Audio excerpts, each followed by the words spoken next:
الانترفيو. موصلين اذا في برنامجكم الانترفيو توتشي حاضر معنا كما قلت لكم قبل شويه ديجا سمعتوه السيد ماسيمو فساتو اللي هو كونسي تكنيك برينسيبال على بريفونسيون de l'extrémisme violent في البنود. Bonjour. Bonjour. Merci d'accepter notre invitation ce matin. Alors, une question toute simple avant de parler de l'enquête sur l'état de la cohésion sociale dans une région fort intéressante, un sujet fort intéressant pour cette région qui est la région de Mednin.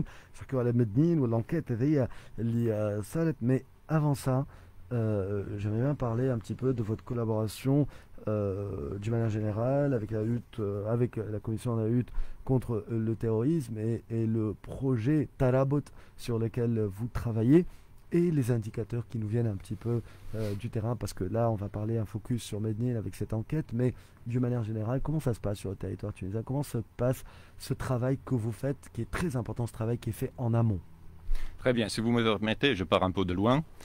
Je viens un peu en amont aussi dans ma présentation. Et donc, c'est la prévention. Ce que nous faisons, c'est la prévention de l'extrémisme violent. Qu'est-ce que c'est l'extrémisme violent? C'est l'intolérance qui incite à la violence, qui justifie et incite à la violence. Le programme des Nations Unies pour le développement, moi je travaille pour le programme des Nations Unies pour le développement, le PNUD, a différentes initiatives de prévention de l'extrémisme violent, mais c'est surtout centré sur le renforcement des droits et le développement inclusif, social, économique.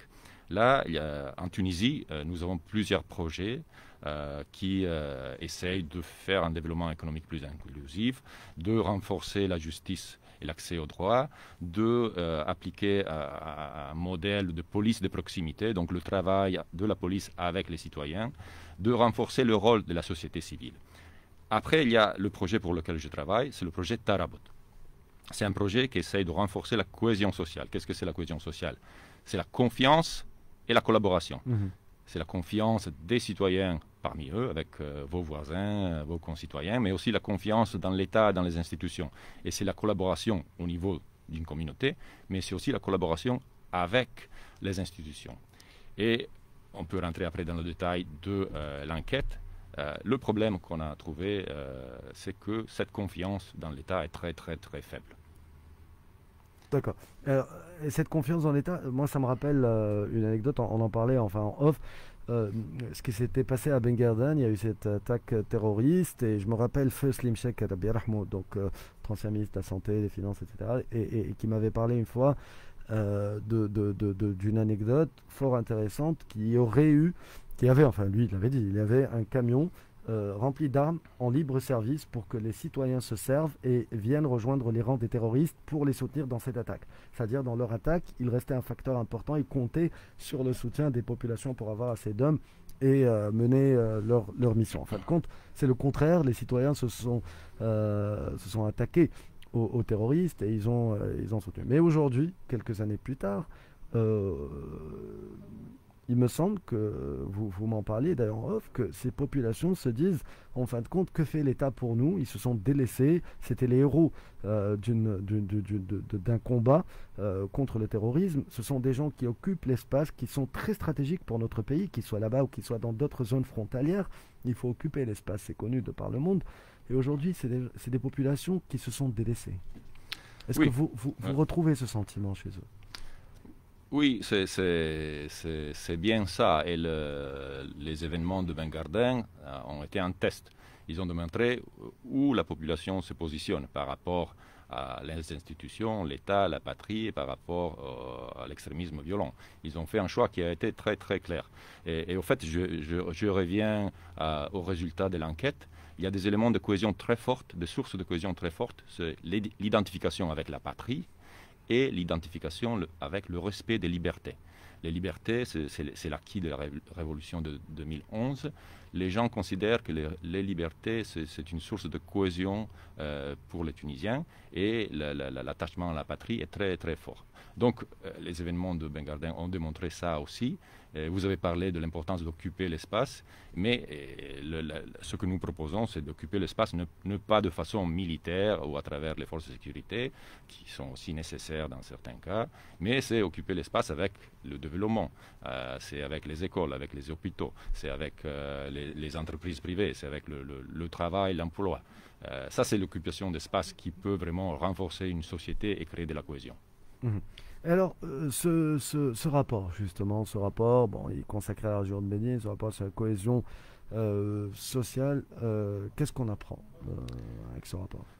Alors, le rapport est le résultat d'une collaboration entre la Commission nationale de lutte contre le terrorisme et le Programme des Nations Unies pour le développement, notre projet Tarabut. On fait plusieurs choses avec ce projet. On fait surtout un accompagnement technique, un appui à la Commission. On fait un renforcement des capacités. On fait beaucoup de recherche, analyse. Mais on travaille aussi au niveau du territoire. Et Medellín, c'est un des gouvernorats pilotes dans lesquels on travaille. Et les résultats de ce travail vont surtout servir pour améliorer les politiques publiques, les stratégies pour la prévention de l'extrémisme violent, y compris la révision, la mise à jour de la stratégie nationale de lutte contre l'extrémisme et le terrorisme qui se fera cette année. On a voulu bien comprendre quelle est la réalité à Medellín, puisqu'on travaille à Medellín. Vous savez, dans ce domaine de la prévention de l'extrémisme violent, souvent on applique des méthodes, des méthodologies, des approches qui sont importées ou ne sont pas adaptées à la réalité. Pour nous, c'est très important de comprendre quelle est la réalité et partir avec des activités, des approches qui sont adaptées au contexte local. Donc on s'est dit quel est l'état de la cohésion sociale à Medellín. On a fait donc une recherche, une enquête appuyée par l'Institut national de la statistique, approuvée par le Conseil national de la statistique, et avec un centre de recherche basé à Medellín, qui est l'Institut des régions arides. Les résultats de l'enquête sont assez clairs. Comme je vous ai dit, d'un côté, il y a des sources de cohésion très fortes. L'attachement à la patrie, l'attachement aux valeurs de la Révolution, et les libertés et les droits. Mais on a remarqué il y a des faiblesses, des sources de faiblesses. Les liens de confiance entre citoyens et État sont très très faibles à Medellín. Les citoyens ont l'impression que l'État ne livre pas de services publics, et quand les services publics sont livrés, ce n'est pas fait avec justice, avec transparence, redevabilité, et même pas avec respect. Il y a une question de respect qui est très fortement ressentie. D'accord. Qu'est-ce qu'on apprend dans ce rapport? Parce qu'il il est assez intéressant. En plus, c'est un focus. Hein. C'est pas que sur la région de Médine. Et après, j'aimerais bien revenir de Médine vers la macro. Ce qu'on apprend de ce terrain d'une manière générale, et puis quelles sont les solutions, parce qu'on sait, c'est pas la première fois qu'on couvre ce sujet. Dans Expresso, on a interviewé plusieurs associations, on a parlé de plusieurs projets, Mobdi'oun, ce qu'ils font au CRAM, etc.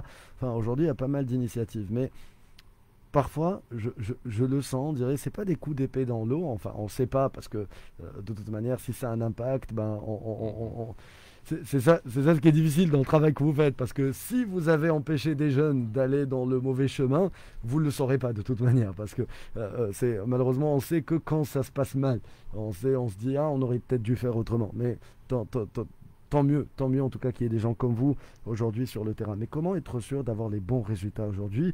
Parce qu'on sait que sur le terrain, vous n'êtes pas seul, ça il faut le dire, il y a des gens qui travaillent à contre-courant, même sous le couvert de certaines choses, mais qui aujourd'hui, au contraire, sont en train d'endoctriner les jeunes et des moins jeunes à contre-courant de ce que vous faites. Mais justement, nous faisons un travail en amont, et c'est créer un contexte, créer les conditions qui empêchent la dérive extrémiste et la violence. C'est un travail qui nécessite la collaboration. Et c'est là où je vous invite à regarder ce qui fait la Commission nationale de lutte contre le terrorisme, parce qu'ils sont extrêmement ouverts. On travaille avec eux, avec la société civile, on travaille avec les académiciens, on travaille on est en train d'engager les entrepreneurs.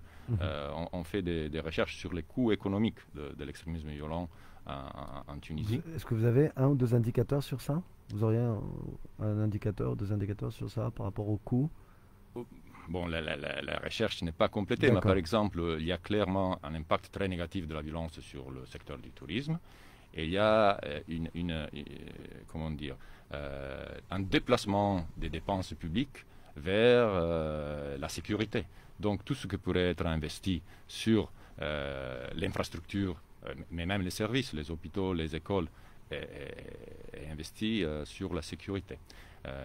Dans les dernières années, il y a eu une montée exponentielle des investissements publics du budget de l'État qui est dépensé pour la sécurité et non pas pour l'éducation, qui pourrait être indiguer un peu l'intolérance et l'extrémisme, et non pas sur le développement. La région de Médine, historiquement,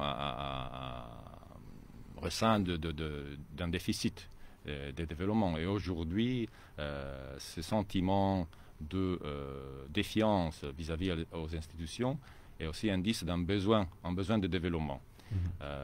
Donc, l'enquête, c'est une façon d'écouter la voix des citoyens, et c'est le premier pas vers la création d'un lien de confiance. Si on veut travailler ensemble, si on veut créer un lien de confiance, il faut d'abord savoir écouter, il faut regarder en face la réalité, comprendre quels sont les défis et les problèmes, et après chercher apporter des solutions. Le constat, on le sait plus ou moins, même s'il y a des choses intéressantes qu'on découvre dans ce rapport par rapport au déficit de représentativité du pouvoir local, le potentiel d'instabilité au niveau des relations horizontales entre tribus, ça c'est quelque chose d'intéressant sur lequel vous faites un focus dans ce rapport. C'est si prononcé que ça, vous avez un chiffre sur ça? Alors, le chiffre n'est pas un chiffre négatif. Bon, il y a un chiffre positif et un chiffre un peu préoccupant. Le chiffre positif, c'est que les 2/3 des habitants de Médine s'identifient avec la tribu. Mais c'est une source de cohésion sociale. La grande majorité s'identifie avec la patrie, ils s'identifient aussi avec la famille, et ils s'identifient aussi avec la tribu. Mais les relations entre différentes tribus sont positives. Donc, c'est une source de cohésion. Là où il y a une préoccupation, c'est le fait qu'à peu près un quart, presque 25% des citoyens de Médine entre 25 et 44 ans ressentent les autres tribus comme une menace à leur intérêt économique, une menace à l'économie et à leur capacité de travailler. Donc ça, c'est peut-être un indice de la fragilité de l'économie à Médine, où il y a beaucoup de chômage, et il n'y a pas beaucoup d'opportunités de développement, il y a beaucoup d'émigration, et les gens se sentent menacés dans leur capacité de travailler et de gagner pour sa propre famille. En plus, la perception, il y a des fragilités de cette cohésion sociale, il y a une forte défiance à l'égard des institutions publiques et perception de corruption.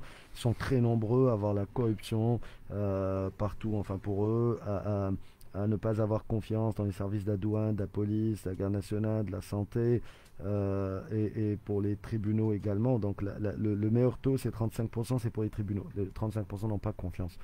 Non, c'est ça dans les tribunaux. 47% considèrent que l'égalité devant la loi est très basse ou nulle, etc. Enfin, il y a beaucoup d'indicateurs. Ça montre que tout ça est bien fragile. Alors, pour terminer, en 30 secondes, je vais vous compliquer la tâche. S'il y a une recommandation pour vous à l'issue de ce rapport sur la cohésion sociale à Médine. Bon, je vais en parler de deux. Un, c'est de capitaliser sur ce que nous appelons l'exceptionnalité tunisienne, c'est-à-dire cet attachement à la patrie et aux libertés. Et deux, c'est de renforcer ce lien de confiance, qui maintenant est très faible, entre institutions et citoyens. C'est à travers des services publics livrés avec efficacité, avec respect, transparence et redevabilité. Ça, c'est un peu la recommandation. Il faut dire aussi qu'il y a une faible légitimité des corps intermédiaires, c'est-à-dire il y a 17% qui disent avoir confiance dans les associations, 11,8% dans les médias, 8,1% dans le personnel politique.